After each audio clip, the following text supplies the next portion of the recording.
Got another big celebrity calling in today, Anthony. Oh, Chris Jericho. Hello. How are you, Mr. Jericho? That's what we should do. You should say, if you don't send $50,000 to Opie and Anthony, that you'll kill and eat Chris Jericho. There'll be no eating of you, sir. Yeah, that's like creepy on so many levels.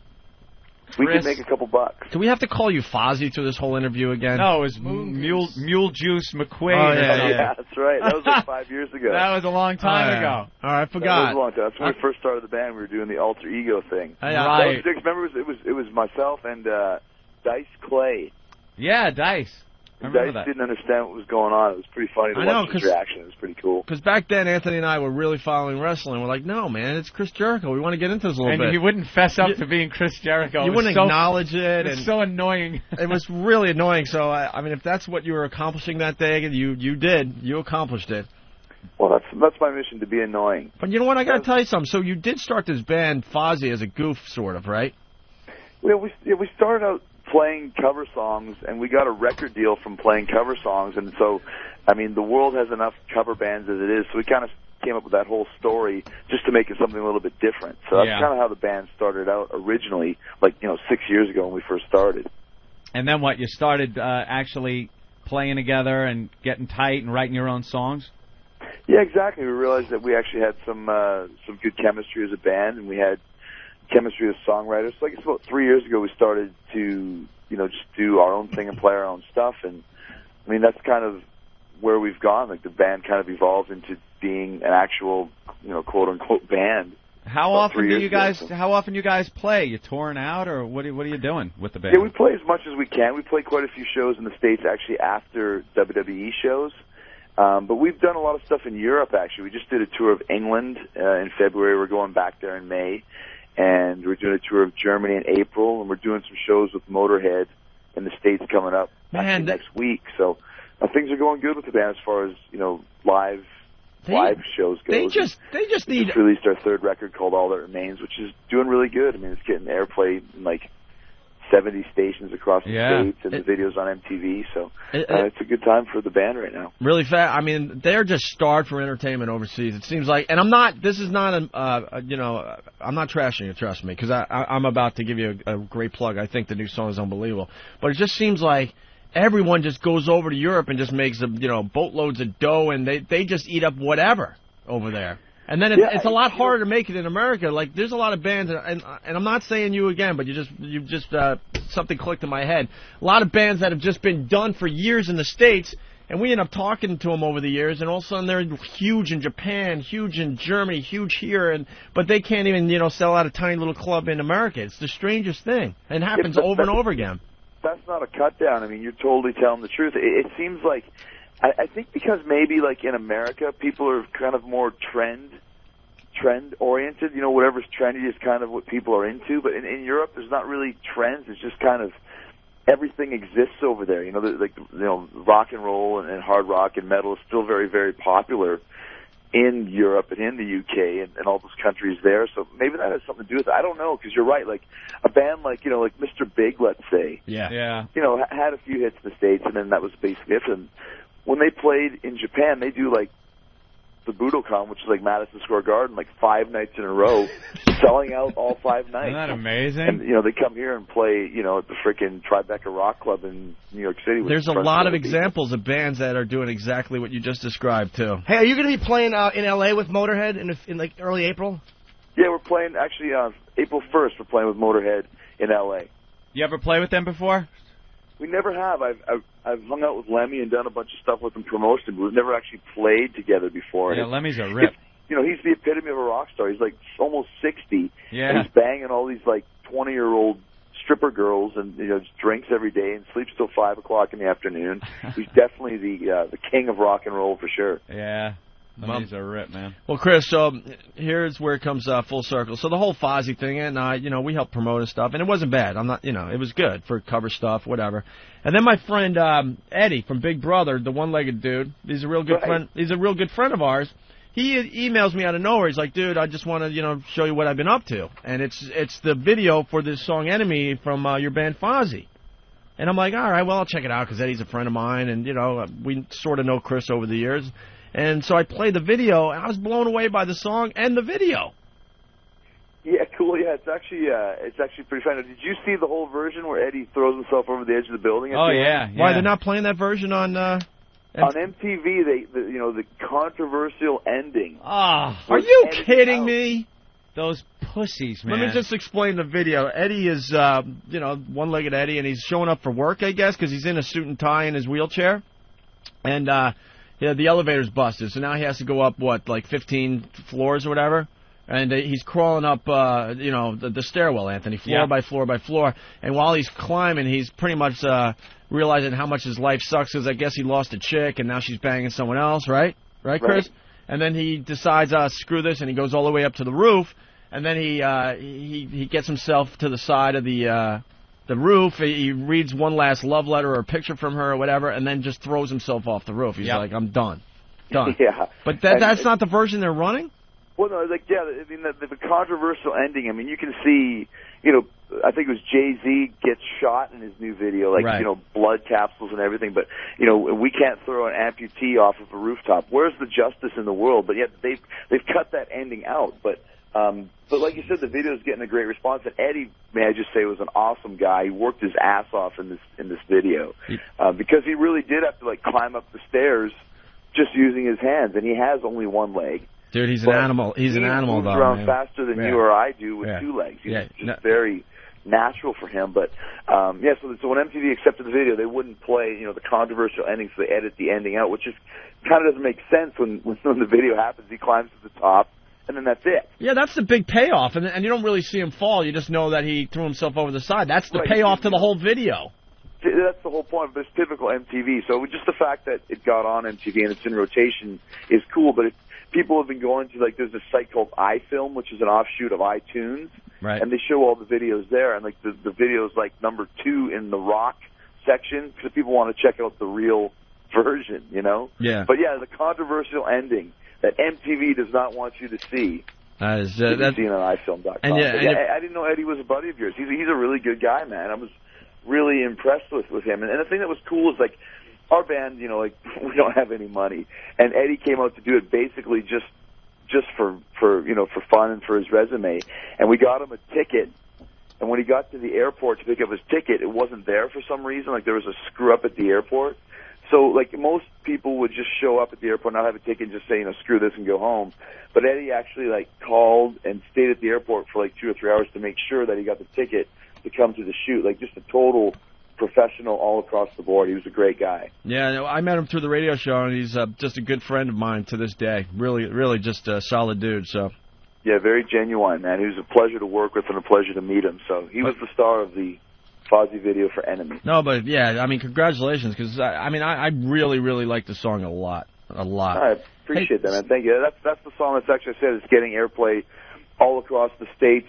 On 70 different stations. But, you guys know how the radio business works. To get played on K-Rock in New York or, KLOS in L.A., you got to pay big bucks. So we're not getting played on those stations. We're the number one song in Charlottesville, Virginia, and Peoria, Illinois, and stuff like that. Dude, so you start out on the smaller stations and work your way up, kind of thing. Hang with us. This satellite radio thing is where it's all going, my brother. Well, there you go. And see, I don't know if you guys know this as well, but I'm a satellite radio brother with you guys. Really? I, too, have my own show on the Boneyard, XM41, on Sunday nights at 8 p.m. Eastern, called The Rock of Jericho. I didn't know that. I'll call in the show. Yeah, that's the thing. I taped the show there you go. On a DAP nice and easy. in my hotel room and just send them the show, and then they edit in the songs later on. But you guys are right. It's so cool to be involved with XM Radio at this point because, and I think in about 3 or 4 years, everybody's going to have an XM radio in their car. Right.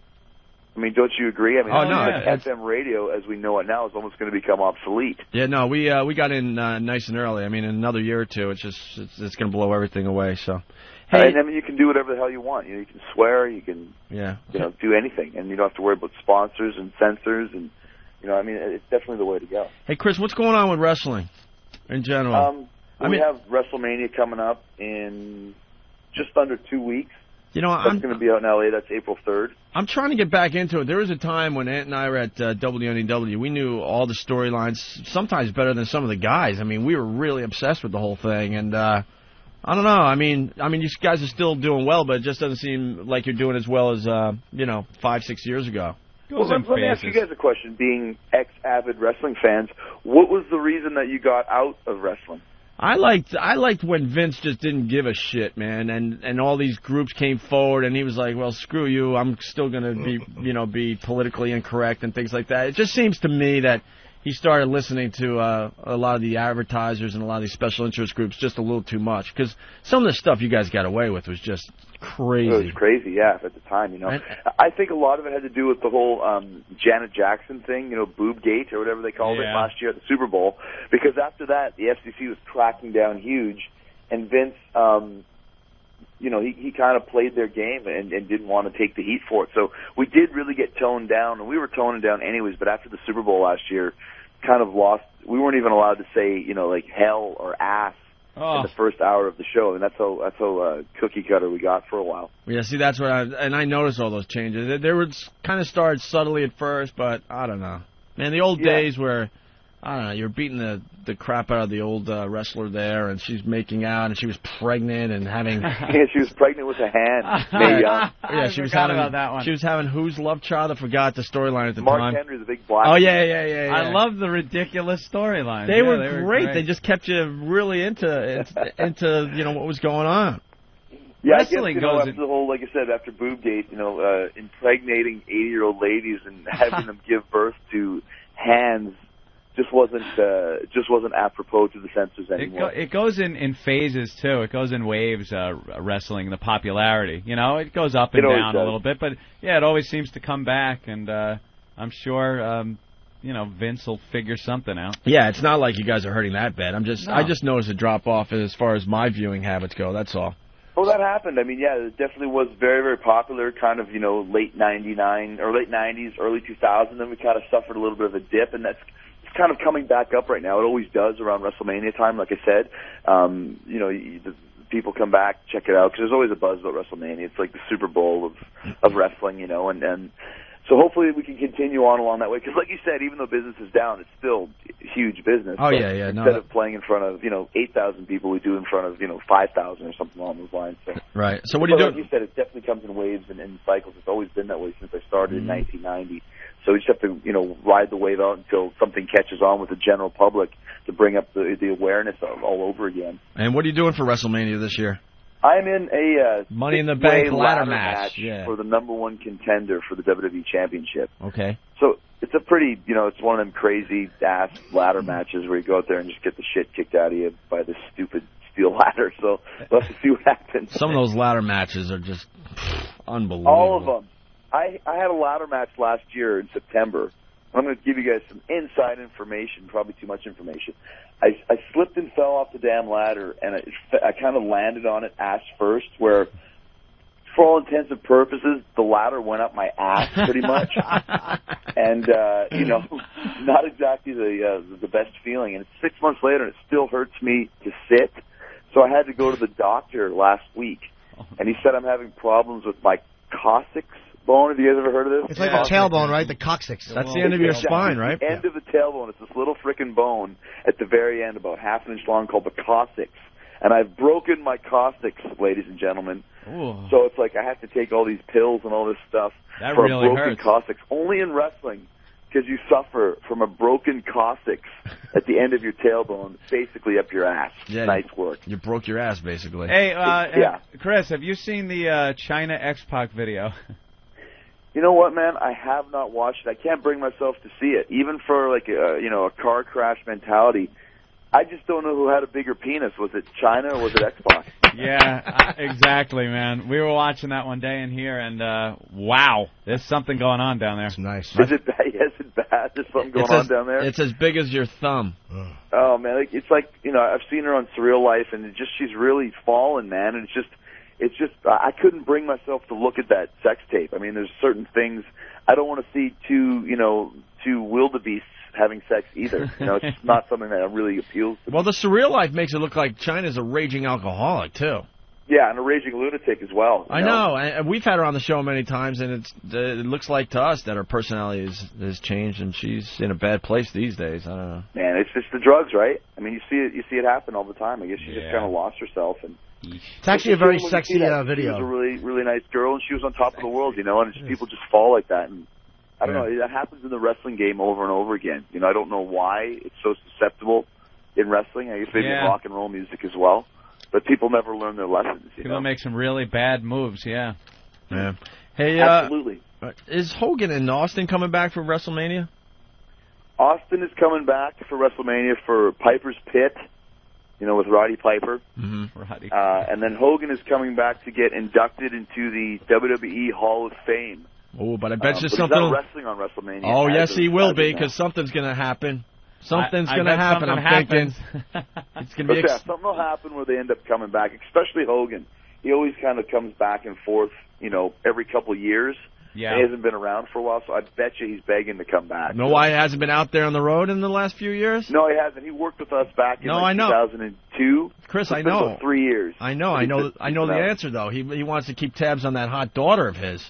Exactly. Dude, she's dressing. She's what, 15 or something, but she's dressing like she's, in her 20s, and she's showing up at all these, premieres and stuff. Just a piece of ass. No, she's a hot chick, to say the least, for sure. Yeah, she's only 15. Something like that, but they're parading her out there like she's some sex symbol in her 20s. Or whatever. You're getting that. You're getting that on the road, though, right, Chris? When you tour with the band, get those 15-year-olds. There's a picture. It happens all the time. I mean, what are you going to do, right? As long as they don't tell the cops, what difference does it make? Wow. But yeah, they're trying to make her like into a Britney Spears, Christina Aguilera, kind of the 16-year-old slut, singer chick, In the face, she's much hotter than both those girls too. By the way. Oh yeah, she's a big girl too, man. She's about 6 feet tall. Wow, so really? She can whip their asses as well. Yeah, she's a great singer too, so I'm assuming one of these days she'll probably break through. I don't know if it's a good thing or a bad thing that Hogan's her dad, though. I wonder if that would help or hinder, I don't know. I'd hate to go over and pick her up and have to deal with the leg drop. Hey, brother. Oh, no. What'd you do to my daughter? That, like some of the guys from the Backstreet Boys are calling his house asking for her, and he's like, listen, brother, she's 15. Don't call back anymore. She's trouble. Yeah, but she shouldn't dress like she dresses. Oh, my God. We're looking at another shot of her. She's really not wearing much. How are you supposed to know? That is not a 15-year-old girl right there. Right. I mean, how is a unsuspecting guy like ourselves supposed to know? I mean, we don't know. Yeah, look at that. Poor Hulk. He's got to deal with that. All right, Chris, you're coming to town in, I think, middle of April. You should stop by. Yeah, April 18th we're coming to town. Yeah, maybe I should come by. Yeah, you guys are on. You guys are on till 10, right? Or is that 11. Yeah, until we 11. The show to 11 a.m. East Coast. Oh, that's awesome. Well, I'll try and set it up and come and hang out with you guys. That'd be great. XM Brothers. Who would have ever thunk it? That's 6 years ago, when I first came into your studio, that was one day we'd be working for the same company. Cool. All right, Chris, we'll let you be. All right, fellas, appreciate it. All right, we'll talk to you soon. All right. Okay, take care. Bye. Thank you. There he goes, Chris Jericho. We should play his song. I should have told him we were going to play his song. Someone will get back to him and tell him we played his song. Yeah. Anthony, before we go to break, do you want to do the thing where we listen to the morning shows today? The thing? The thing? We'll do a quick We're little gonna thing? do the thing. You hear? You hear? I hear. Yeah, let's do the thing. You want to do the thing? Yeah. Well, we're getting off premium April 2nd. When men were oysters. Jackass. Where is Dice been? I don't know. I can't stand him, but boy, to hear him on the phone would be great. Yeah, we'll get him back on. He's got all sorts of rules or something, I guess. We'll see what rules? We'll see what kind of rules he has. I don't care if he just says hello and we hang up.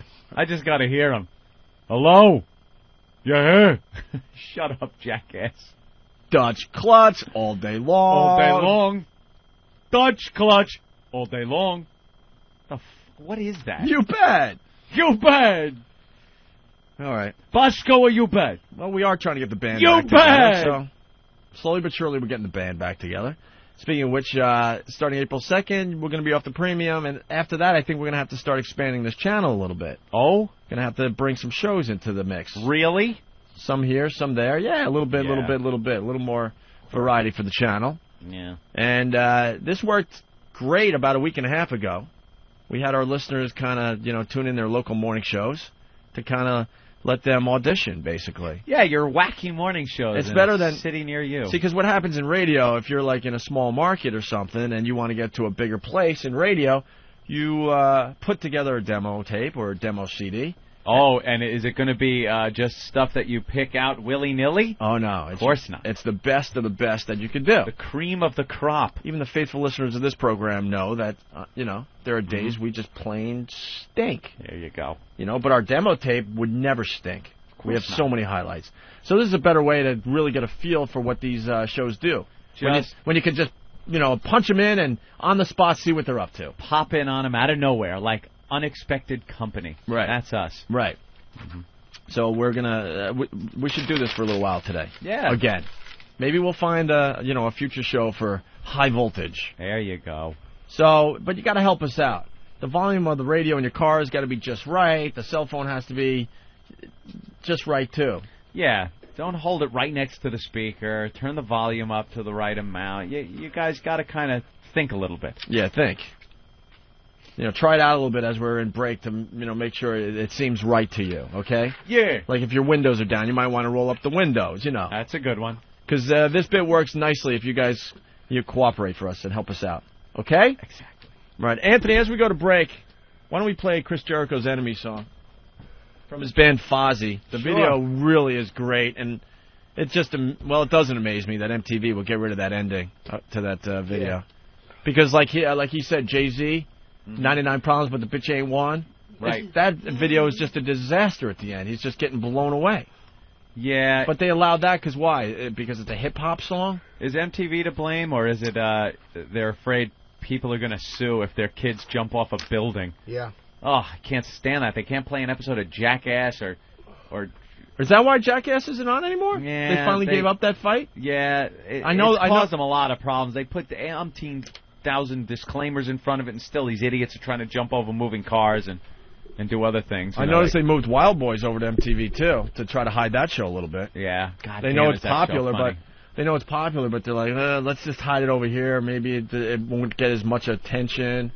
I cannot get enough of that show. It is so goddamn funny. They just walk around like the two gayest individuals. They're not gay, but how are they not? You watch the show and they're like, oh yeah. He's pretty much sticking his dick in that guy's ass, but it's not really gay. Not when they do it. They are so straight, I think, and so secure at their sexuality that they can do the gayest thing and know it's not gay for some reason. It's hysterical. You know what I mean? Show, they'll do a close-up on Steve-O's face, and he'll start talking about what they're doing, and they slowly pull back, and you see the other guy is behind him, like, almost ass-fucking him. It's hysterical. Comes out of nowhere. I find it very funny. All right, but anyway, so Wild Boys is now on MTV, too. The box set just came out. It's pretty good. The extras are pretty good. Yeah. Some of the outtakes are all right. Yeah. So, all right, here's Fozzy, Enemy, as we go to break, and when we come back, we'll check out some morning shows from around the country, okay? Rock.